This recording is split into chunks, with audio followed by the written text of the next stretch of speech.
Good evening, everyone. Welcome to A Talk with the People. I can't wait to talk to the people. Tonight we're going to do step 12, which will be my favorite. We'll get more into that. First, let me give the disclaimer at the beginning today. At A Talk with the People, we are dedicated to being an independent outlet for discussions on issues that plague the individual and affect our community as a whole. This show is not associated with any religion, denomination, or recovery fellowship. We may freely speak from experiences and opinions or from any source that leads to solution for recovery and serenity and sobriety. Anyway, my name is Brian, and it's a cold Thursday night, and we also have Miss Gaynell.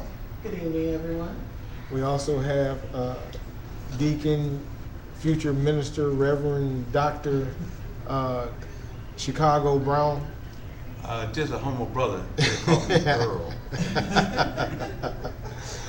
Anyway, today is going to be, everybody thinks that when you get to step 12, you finish, but this really shows us that it's a continuation. The one thing that I did as a mistake the first time earlier, I went through the 12 steps, was that, I really gave my heart and soul early in the process. And then some of the ones that I had perceived as difficult, I put my heart and soul into those. But the rest of the steps, I kind of tried to breeze through, and I didn't give my all or full consideration to all the points of step 12. And that was a mistake I made, and that's probably why I had to go back to 1, then 2, then 3 all over again. For my own welfare, and when I really did a really good 12 step and went through all 12 steps and continue to do all 12 steps in my daily life, I realized that this program is bigger than recovering off of drugs and alcohol, recovering whatever the addiction or affliction, that this could be used in everybody's life, as a standard of living. A way of measuring, what you're about. This is not just about recovery. This is, I'll get into spirituality and religion and all that other stuff shortly, or we all will. But this, has a lot of meaning and depth about how you live. And that's the one thing that most people, when they do try to find connection with their higher power or being or spirituality or whatever, is that you're trying to figure out how to live and where you fit in the universe and whatever. And this is a way to get started, really, after you do the other things in the 12-step program. But I'm not going to reveal everything. Earl, you got anything you want to open up with? Well, just an opening line. We came to the program as a result of the wreckage of our past. The last thing we expected was an awakening of the spirit. We just wanted to stop hurting. That's great. I'm going to read the actual 12 steps. Having had a spiritual awakening as a result of these steps, we tried to carry this message to alcoholics and to practice these principles in all our affairs. I certainly try to do that on a daily basis. I am. I'll get into it. There's things that I've involved myself in that I have difficulty working the steps, or I had. Being a man and a male or whatever, in love relationships, using the principles sometimes, with the war between the sexes, that man has, made, pitting man against woman, woman against man, that I didn't follow these principles in relationships, in personal relationships. With people I met out in the street or people in the program or whatever, it was different, but in affairs of the heart, or supposed to be of the heart, or sexual relationships, it was, especially the first time through, you didn't have that compass, that moral compass kind of went haywire when it comes down to interpersonal relationships with people of the opposite sex. That's what at least that's what I'm trying to say. And that made it difficult, practicing these principles. Like, how do you tell your mate, Gaynell, how do you tell your mate that when she asks you a question like, does this dress make me look fat? And you say, no, baby, it's the fat that make you look fat. You can't say that, That would be a good idea. No, that wouldn't be a good idea. So you can't be perfectly 100% honest, but but far as the principles about being honest, far as how you treat people and it's the whole 12-step thing kind of holds you to a higher standard, and there's things you can't say and things you can't do. I try to like I said, I try to get better with everything that I do every day. And the way I, as terrible job as I did yesterday, hopefully I'll do a better job today. And every day I try to get better, in all my affairs. And that doesn't mean when you cheat on somebody having an affair, you get better at it. But anyway, you got anything else you want to say, Gaynell? I was just kind of scanning through some material that I have here, 12 by 12, and a passage jumped out at me that I would like to share. Talking about the 12 step, of course. And it says, when a man or a woman has a spiritual awakening, the most important meaning of it is that he has now become able to do, feel, and believe that which he could not do before, on an unaided strength and resources alone. He has been granted a gift which amounts to a new state of consciousness and being. He has been set on a path which tells him he is really going somewhere, that life is not a dead end, not something to be endured or mastered. In a very real sense, he has been transformed, because he has laid hold of a source of strength which, in one way or another, he had hitherto denied himself. He finds himself in possession of a degree of honesty, tolerance, unselfishness, peace of mind, and love, of which he had thought himself quite incapable. Well, that pretty much sums it up pretty well for me. I haven't technically worked the 12 step on paper, but I believe I can honestly say that I do practice the principle of that step in all my affairs and in my everyday life. So since I haven't actually worked it out on paper, does it count that I actually practice it in everyday living? You have to get with your sponsor and talk about that. Oh, okay. Okay. The 12 step, I got a little bit of something. The 12 step is considered to be so important that it takes up much more space in the literature than any other step. It is almost 3 steps in one. It is divided into 3 parts to look at. Number 1, having a spiritual awakening. Number 2, we have tried to carry the message to others. And 3, and to practice these principles in all our affairs. But spiritual does not mean religious, as far as religion. For many, spiritual refers to being in touch with and living on the basis of reality. A spiritual woman, for instance, would be in touch with her own reality, her own feelings, her own controlling and diseased behaviors, and character defects, as well as her own preciousness and her gifts. I think that is very important, that having a spiritual awakening, you also, and going through these 12 steps, we realize what our shortcomings are and how we have to work through them, around them, and over them to be the person that we want to be. But also we need to be aware of our gifts, our talents, what we have to offer other people, and try to share those, and that they are gifts. They were given to us by our higher power. And the things that were bottled up, that got released while we're going through all these changes. When you start, from the time you start at step 1 to step 12, you realize a lot about yourself and the things that you have to offer the world, not alone an individual who comes in contact with you, are great. Trying to channel them in the proper order, and that's another thing.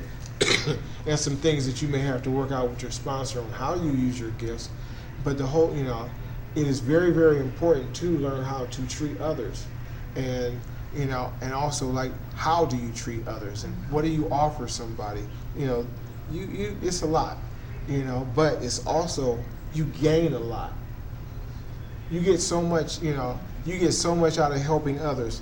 But you got something wrong? Yeah. I have a tendency to not read things thoroughly. And for many years, the way that I read this was practice principles in my affairs. But that little 3-letter word, all, seemed to escape me. And there's a lot of meat in that. So I would try to practice the principles when I'm in a meeting, when I'm working with other addicts and alcoholics.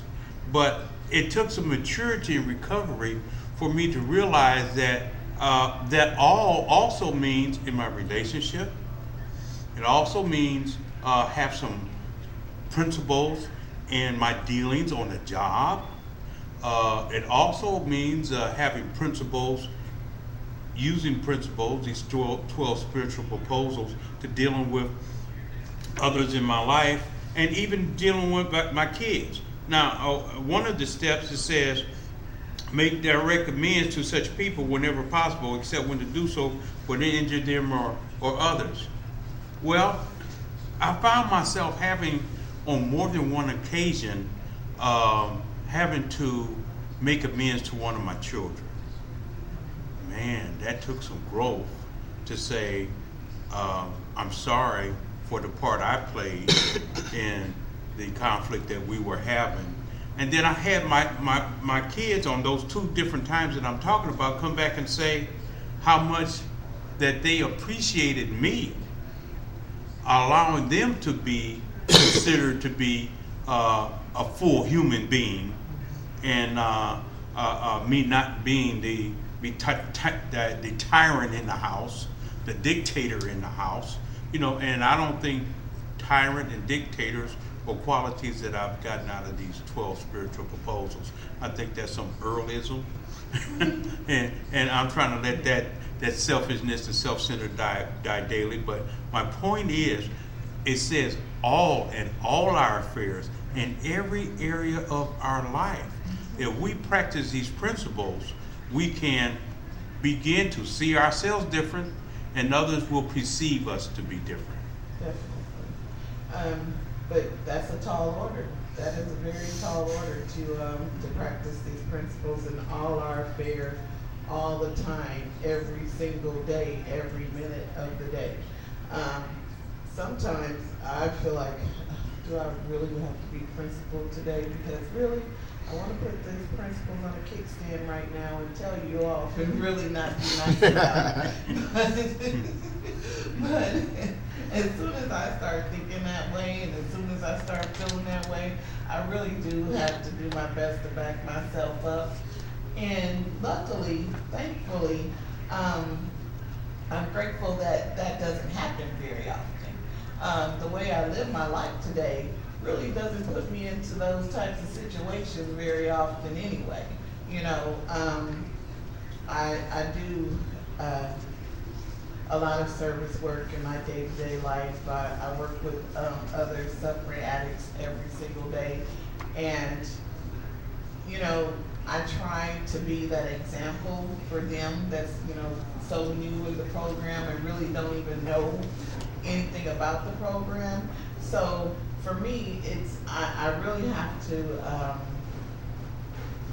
try my best to always be at my best, because I need to be that example for them. I might be the only example of working a program that they see that day. So I need to try to always be that example for them, because I most certainly would never want to be back where they are ever again.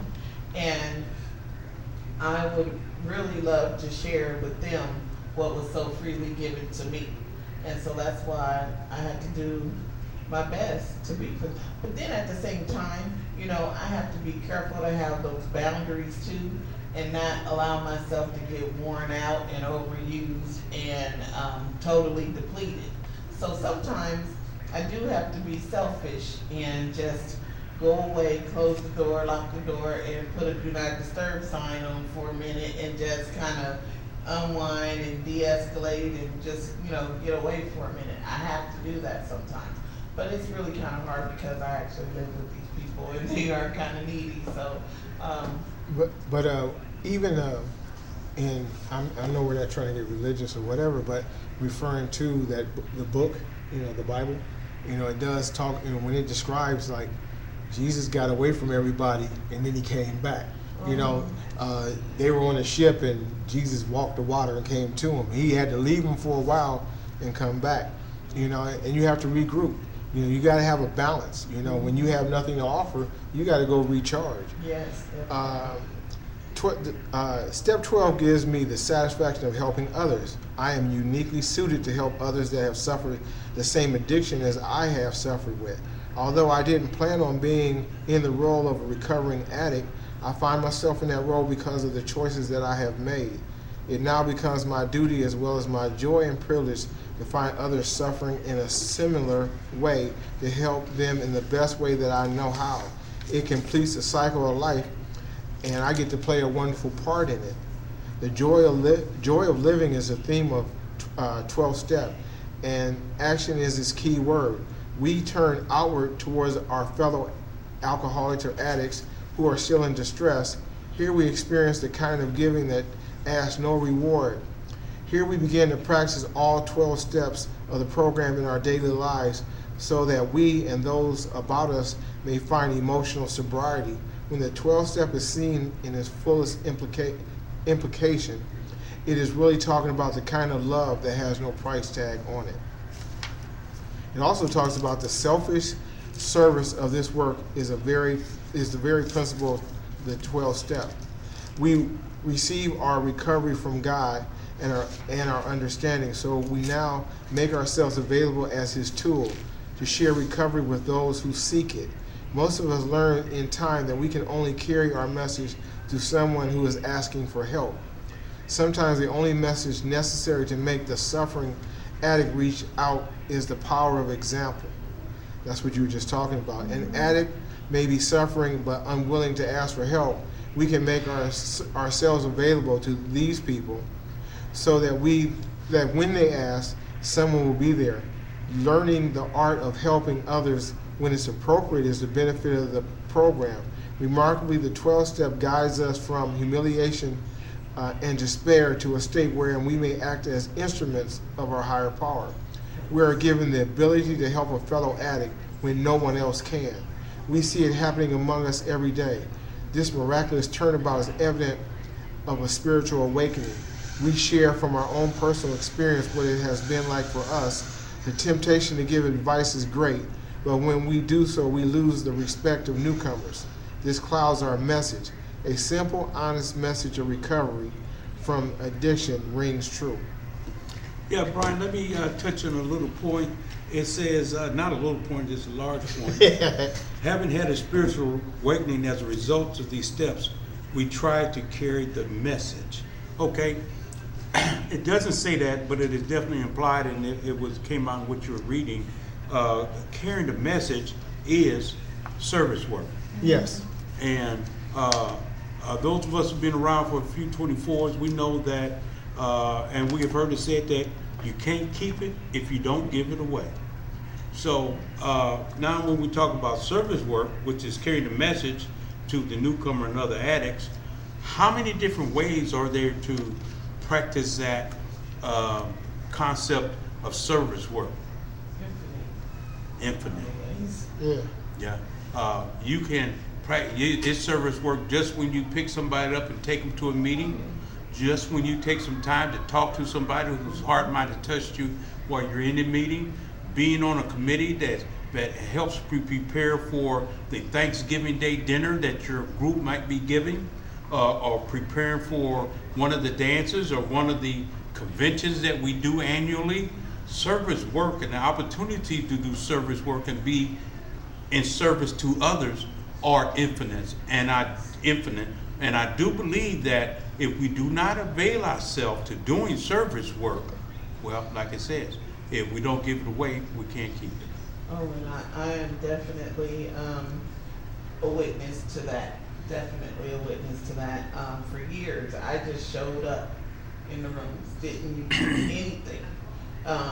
Didn't get a sponsor, didn't work the steps, didn't do anything for anybody, and didn't realize why my life hadn't changed. Didn't realize that it took more than just not using. I wasn't taking any type of action to better myself or to better anybody else. So consequently, I went back out and re-incriminated myself. And coming back in this time, I immediately knew what not to do. I immediately realized that, because when I, and sometimes I feel like, well, why? This person ain't doing nothing. They just show up to the meetings, and how come they ain't pouring the coffee, and why ain't they doing this? Why don't they lead the meeting? But when I find myself thinking like that, I have to immediately stop and think, what happened to you when you was like that? Right. I went back out and I used again. And now that I do so much service work, I gotta find that balance, and I'm still working on that. But it's hard for me to really draw the line and say what I cannot do, and when and how and all that. But I'm working on it. Progress. And let me just give a shout out to Talk with the People, Ryan and Dio and Gay Nail. And Aisha. And Aisha. Yeah. Because this has given me yet another chance to do some service work, to do something to carry the message to others that may be out there. I've been really busy with trying to be a new ear enlighten Lucius Lyons. the Lucius Lyon of recovery. But I've got to take time out of my day, out of my life, out of my busy, because I had become a human doing, not a human being. And this gives me a chance, as well as going to my home group and working with others that are running into the program that I can share with, give me a chance to practice those principles in all my affairs. And I just want to thank you again, give you a shout out for giving me a chance to keep it 100 by continuing to be in service. Well, it's like in the reading that I did, it talked about, running the newcomer way basically by, giving them a whole bunch of advice, and service work can also be living by example. By doing the right thing in situations, people find it uplifting. When they see total chaos break out, and they see you handle things properly, in the midst of a storm, you're even keeled. Everything's going topsy-turvy, but you still, operating smooth. You're not panicking. You know what I'm saying? You're not flying off the handle. You're doing what you're supposed to do, and that's that in itself. When someone's watching me, especially someone in the somebody new to the program or whatever, this is my opportunity, to use these principles and show them how to operate these principles, rather than, advise them and tell them how to do it, show them. And share with them. I said him because I was thinking about somebody I talked to earlier that may not be one of us in the program, but they were going through a period in their life that I had worked through early in recovery, and I was able to share some things with him, share some experience, strength, and hope, and hopefully doing that type of service work, I can continue with that great commission of to, what is it, love God, be in service, and clean house. That's right. I can be an example to him Yes. because of having some experience, strength, and hope from having gone through some things and survived them things without picking up. Maybe I can share some things, not giving advice, but gently share someone else that's newer than me how to. You can have hope, and you too can get through this. And the sun is going to shine tomorrow. Cool.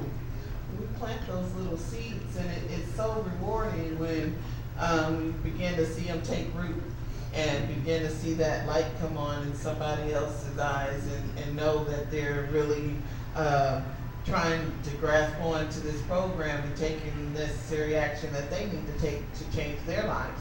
You know, like I said, I live with a group of recovering addicts, ladies that are very new to the program and, you know, starting very fresh out in recovery. And I came home from work yesterday, and all the ladies were in the living room having a meeting that they just spontaneously did on their own. You know, I was like, whoa. It's something changing here. Things are happening, and that is very rewarding. Now, I can't take credit for that because I'm just an instrument, and it is part of my spiritual awakening to know that this is not me. This is God working through me, and I am extremely grateful and honored to be that vessel to be able to pass on what was so freely given to me. It's a wonderfully rewarding experience that, you know, like I said, I'm not taking credit for, but I am definitely humbled and grateful to be a part of it. It says, helping others is a significant part of the program, and there are many ways the program gets passed on. When you live the program and share with others, you're carrying on the message, especially when you sponsor new members. In practicing that 12th step, you will find out that by witnessing to others, your appreciation of the program and the program's impact on your life deepens. By hearing the stories of new members, you are reminded of where you were when you started. By modeling to others, you become aware that you need to practice what you preach. By giving to others, you develop bonds with new people who really need you. By helping others, you give what you have received. And last but not least, by supporting new beginnings, you revitalize your own efforts. It's all kind of deep. It is. You know, but it's about giving. You know, I've received so much. If I go back over the years and I start thinking about, you know, all the people that has went out of their way to help me, you know, and I go all the way back to, you know, the late Jerry, my first sponsor, and you know, think about the ways that he's he you know, so humbly, you know, his man was sick and dying, you know, knew he was dying, you know, and he still went to meetings and gave, you know, where I might have buried my head in the sand, he continued to give of himself, you know, almost to the last day, you know. Other sponsors that I had through the years, you know, and some of them have passed away, you know, and I had a sponsor that, you know, I didn't run around telling everybody. I just said my sponsor's in his 80s, and that was Reverend Dr. Reynolds, you know, and people didn't know that, you know, in his lifetime, you know, he had a little habit and some isms and, you know, things going on in his life, and you know, he knew exactly where I was coming from, but, you know, he didn't boast about it, whatever, but he would sit me down. We would meet, you know, and put our feet under the table and our elbows to the table, and, you know, we worked on things in Burger King on 60th and Ames, you know. That was our meeting spot once a week. You know, I've had, you know, Bishop Tyler, you know, Pittsburgh Slim, you know. He's been so much of a help to me, you know, and supported me and gave me, you know, guidance and direction, you know. And when I got off track, you know, it's like he helped reel me back in, you know, with wisdom, knowledge, you know, and care and compassion. And so I had examples of, what to do and how to do it. It's like when I went back to college, and they were like, you had to write these papers in APA form and all this other stuff. It's like, man, I barely know how to scribble, not alone I can't type, but I got to do this, and there's so many things you got to go back over and learn how to do and whatever. But it's like the way I learn, you have to show me. You can't sit there and you just do A, B, and C and D, and it's like, well, you just wasted a whole bunch of breath. But when you show me, and I do talk about that sermon about I'd rather see a sermon than hear a sermon. Telling somebody a lot of stuff don't help, but when they see it in action, when they see your compassion, when they see you put your heart in something, and they see you use you use the steps, it's like, wow, he's practicing these principles. It does things for other people to see.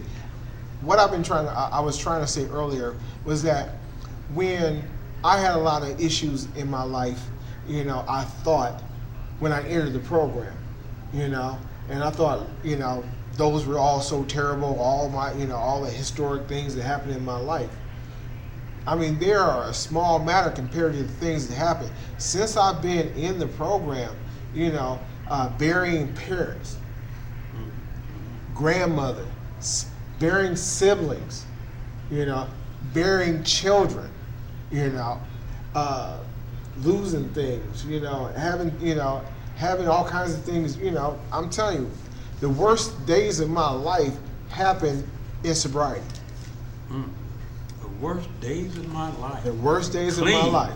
But, I was stabbed, shot, I wasn't really beaten because homie don't take no butt whoopings. But, I've had a lot of things happen to me. My hand is partially paralyzed from stab wounds.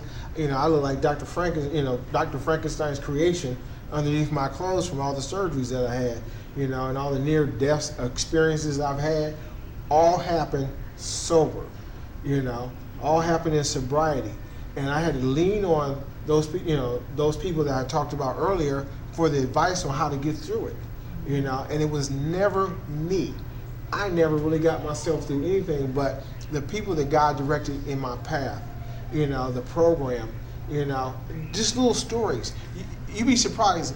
Newcomer stories, can jump in your head and your heart and help somebody, seasoned veterans, whatever you want to call us, even though we're all just about 2 seconds from using, at some point, that help pull me through. I used to make fun of newcomers, just like, I can't wait to hear what a newcomer got to say. They'll let me know how horrible it is out there, and then to see them fight for those first 30, 60, 90 days, they putting that effort in. It's like they're putting in so much work. It's it empowers me and encourages me. Yes. I better go grab my material. Oh yeah. Oh, my hero. Yeah, Gaynell, you still my hero. That's my hero right there on camera, right there. That's my hero. I'm telling you, I watched her fight. I watched her fight and come up. She came up through the ranks like she was an unknown and worked her way up to a top contender. But it wasn't her though. It's because she put her faith in the program and she found a relationship with her higher power. It was magical to watch her. It's magical to watch somebody build, from, basically from scratch, from the bottom and come back up, and to watch them then go on and help other people. It's inspiring, even if they run past you in abilities and whatever, and as long as you don't try to take credit for it, it's a good thing. And that spiritual awakening, Brian, is kind of like this. See, I still haven't forgot when the only thoughts in my mind was ways and means to get more. The time of my life when I was dirty, nasty, greasy, and funky. I got to keep it 100. Yeah, that's why not be real? And there was so much that I did out there then that I owe amends for. I was a menace to society. I was menace to the community that I live in. I was, the Orientals say, you don't dishonor your family. I dishonored my family. I dishonored the ones who loved me and cared about me. And in the beginning, I just wanted to stop hurting.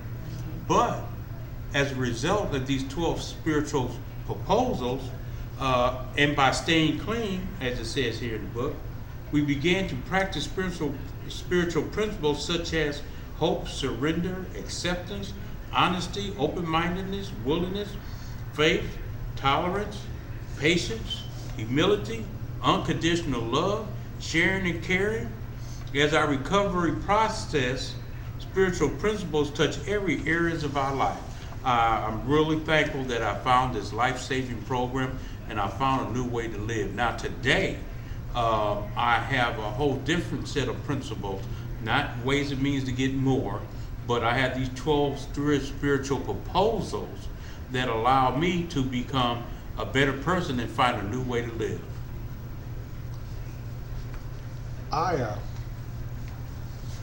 When I realized that when I was using, my growth was stunted.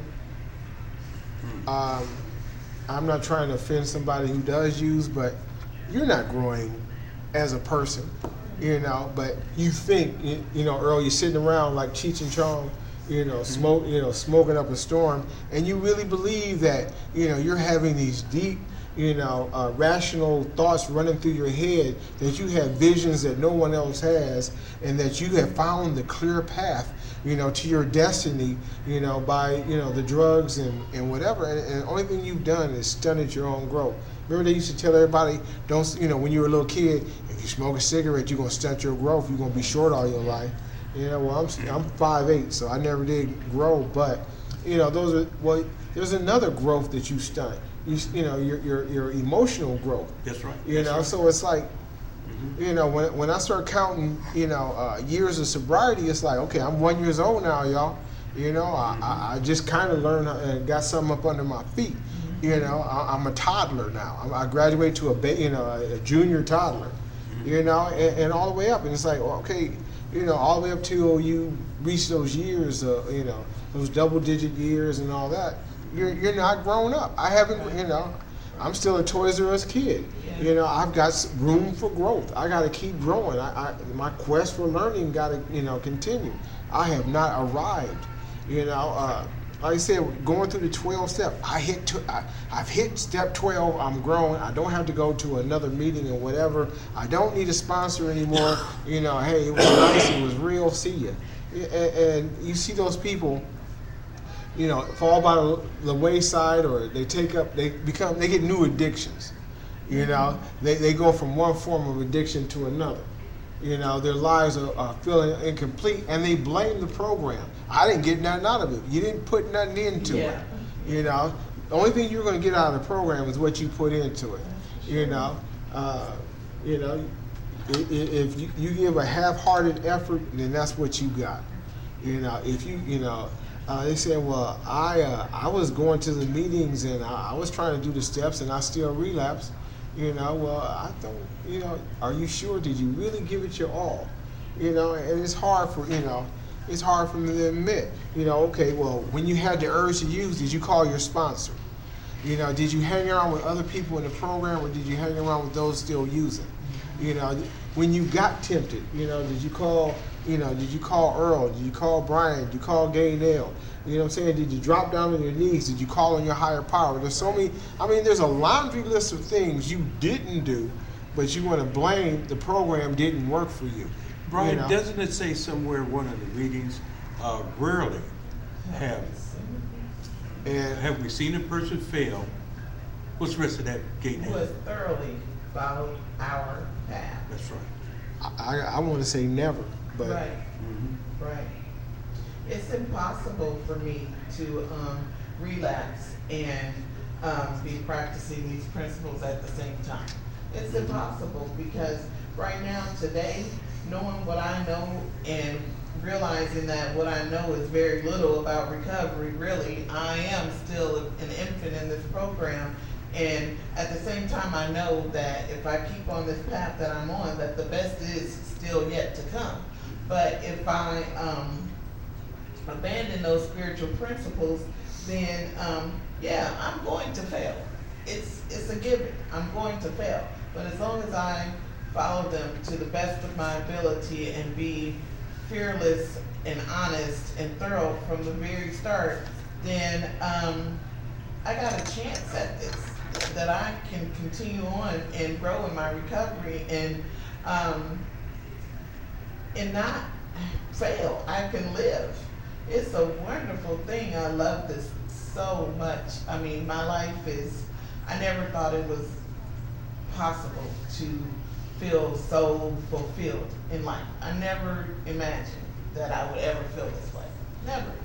I didn't have a clue, but I do know this, that what we find when we're in step 12, having had a spiritual awakening as a result of these steps, we try to carry the message to those that are still suffering and practice these principles in all our affairs. If we don't do that, if we don't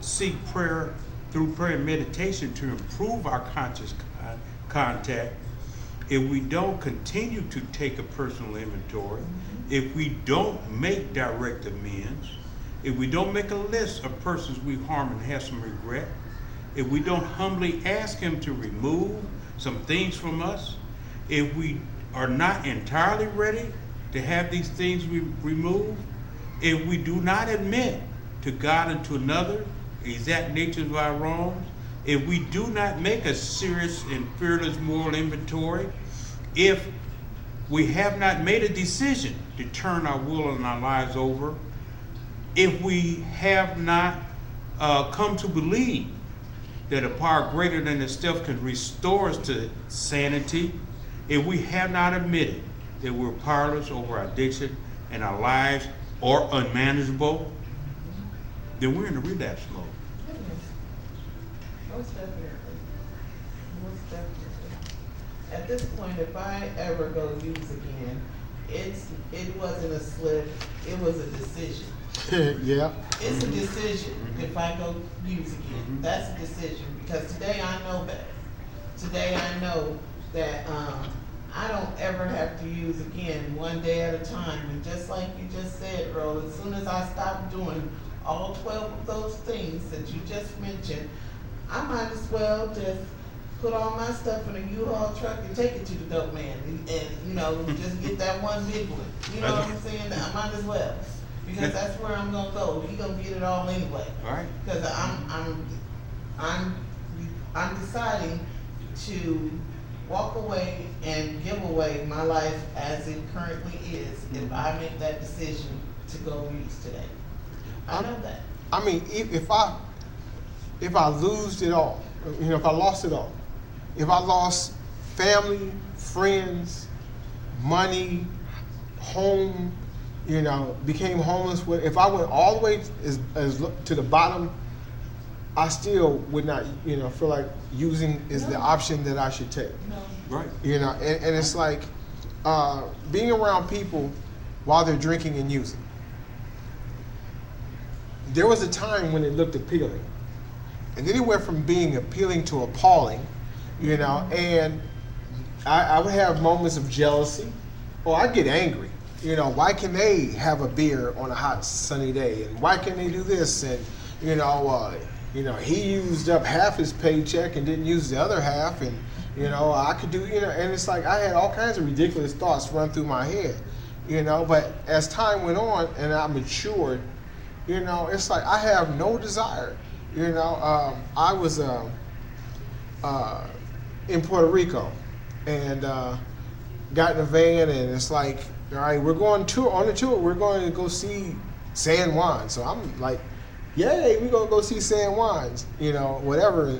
And they closed the door and we took off. In about 5 minutes, like, where are we going?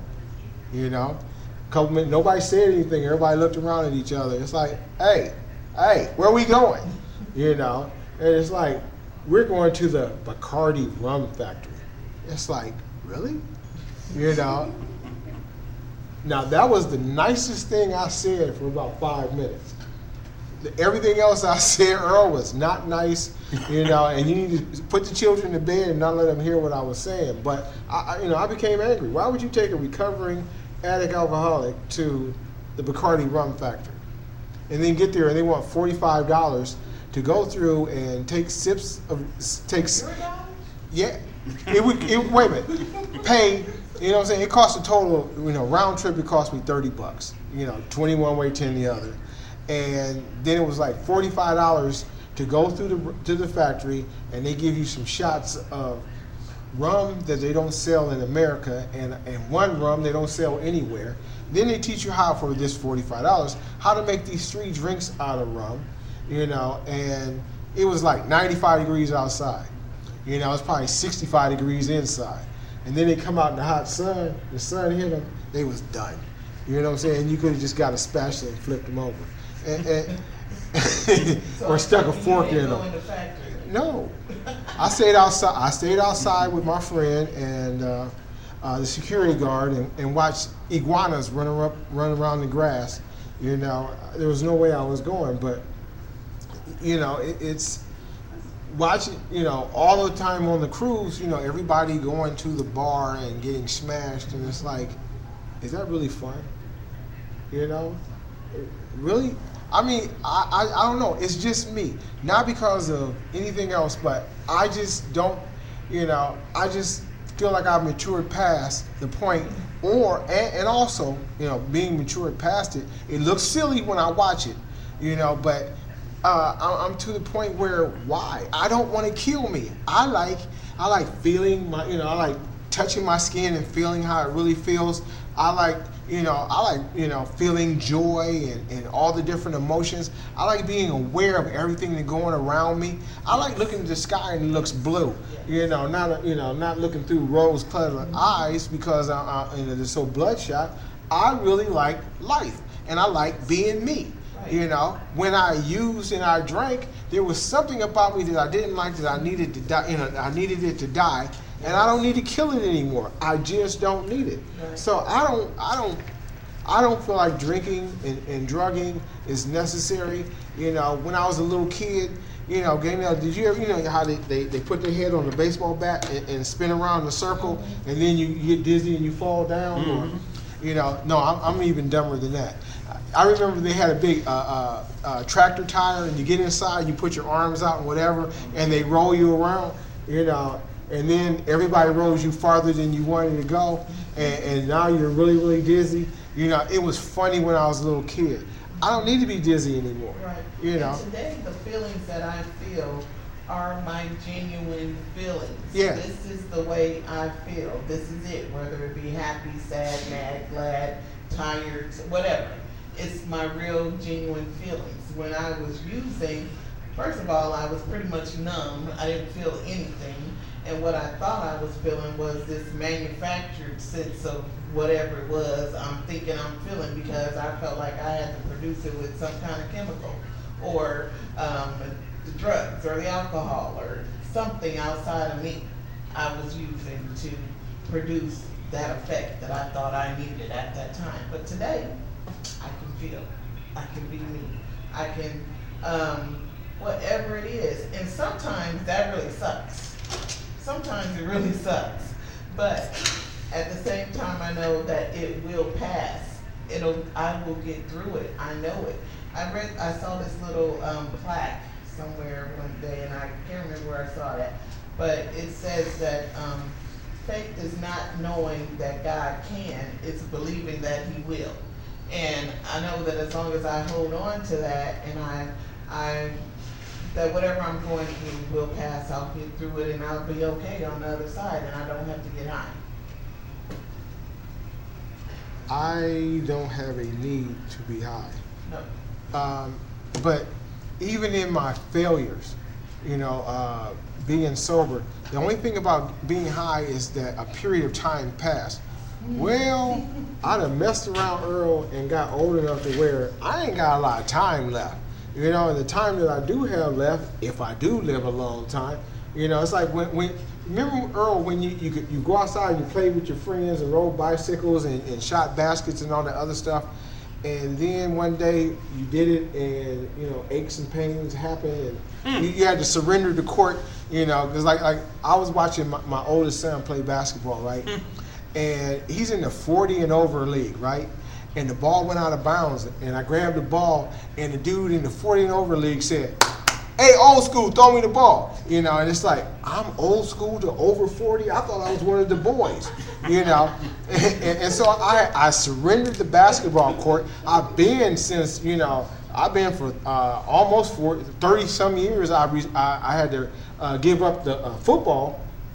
You know what I'm saying? Well, there's no more trying to suit up. You know, let me in, coach, let me in. There's no let me in, coach, you know, about playing football. You know, then I had to surrender the streets. It's like, all right, you young bucks, y'all go shoot at each other and all that other stuff. But homie, you know, I'm gonna sit here and try to play with grandkids. You know, I had to give up so many things. So basically, I'm saying all that to say this.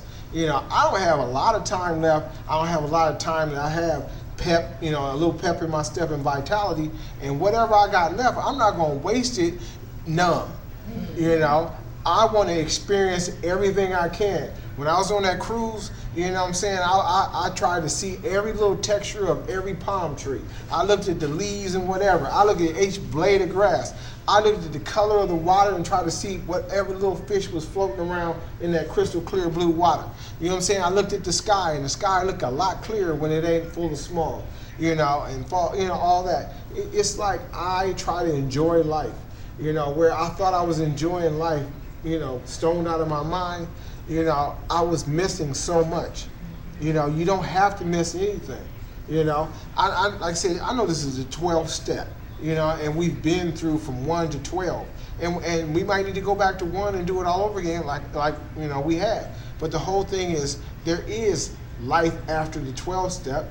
Yeah, more steps. You know, the same steps all over again, but you're living them all. You know, you're living. You know, you're not just sitting around numb, drooling, you know, passed out somewhere in the corner or whatever, missing things. You know, music sounds. Remember when you thought music only sound good when you was high?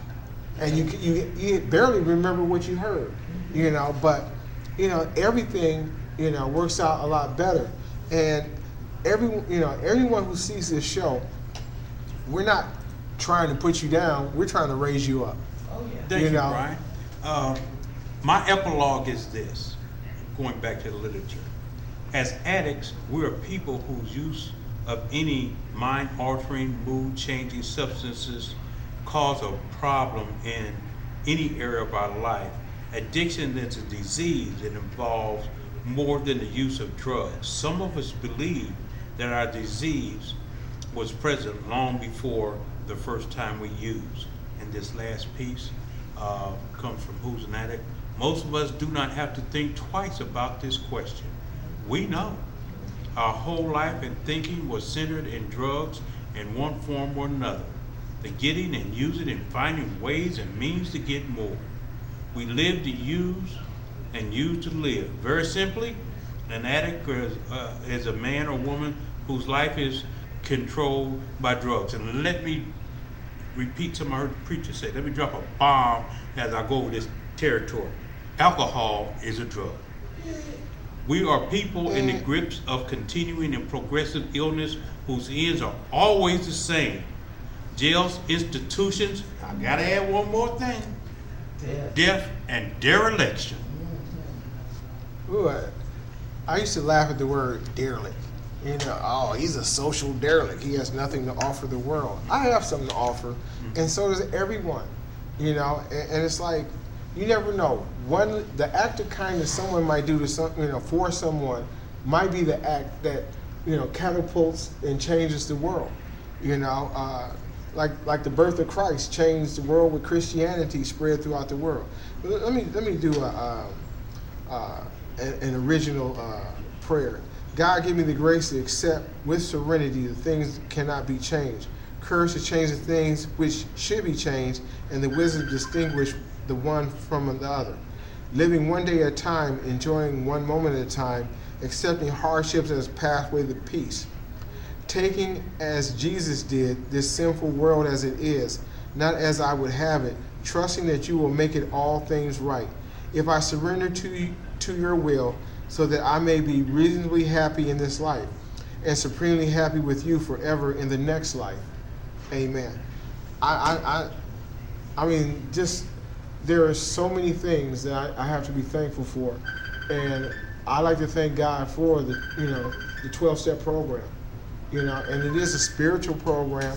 You know, it doesn't make me a Baptist, Church of Christ, you know, Church of Living God, you know, Kojic. You know, what it makes me is a better person. You know, and it helps me have my kind. I did not find sobriety in church. You know, I did, you know, find the will to go to church and the desire to find God from sobriety. You know, by me being sober, you know, and going through the 12-step program, because people like, God can do it. Yeah, God can do it, because this is a godly program. This is, you know, this is all about God. You know, more people get led to God through this program, you know, than, you know, people gaining their sobriety by just going to church. Because I went to church and felt empty. Nobody understood me, you know. But when I mixed it together with the 12, you know, there's times when I would do a little church and a lot of 12-step program. You know, then there was a period of time when I did a lot of church and a little 12-step. You know, and that goes backwards and forwards. But together they complete me. From what I went through, you know, I relate to it. And it helped me put the pieces together to find out what more of what God's plan is revealed for me. We're running low on time, you know, but I don't want to stop yet. Ain't nobody else here to take over. Let's go a little bit. You know, anybody got anything else? You know. You done went rogue. And I was premature with my epilogue, so I guess that leaves Gaynell to close us I out. had a feeling when you were going to say that.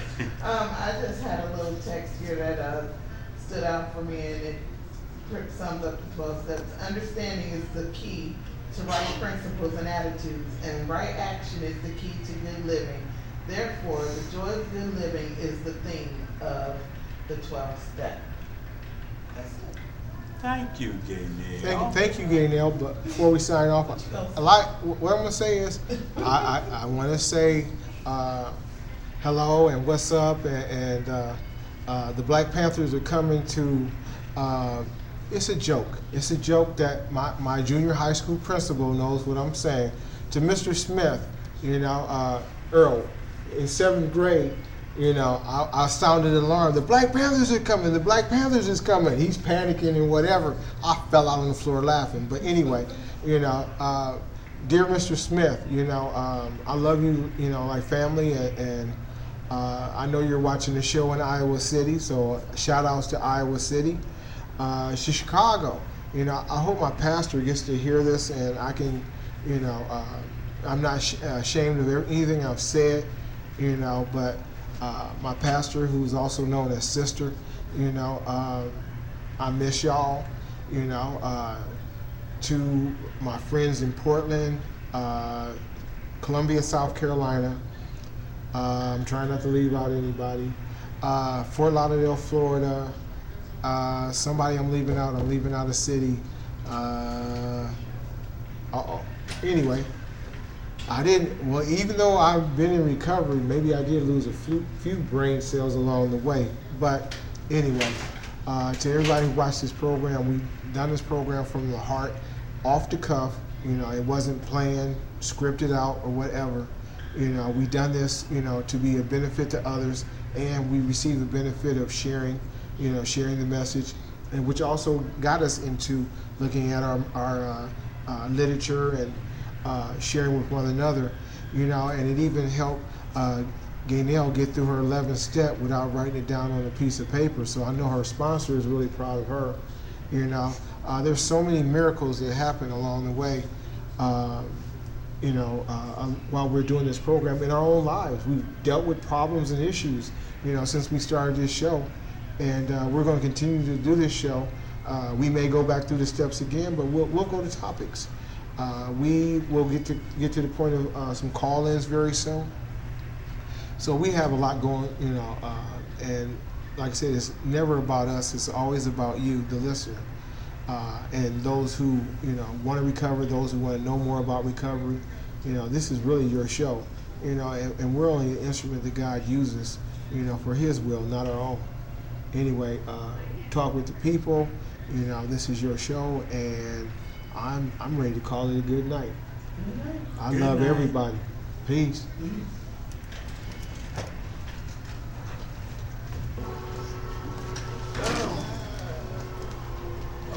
Jason. Man, I'm so sleepy. Y'all.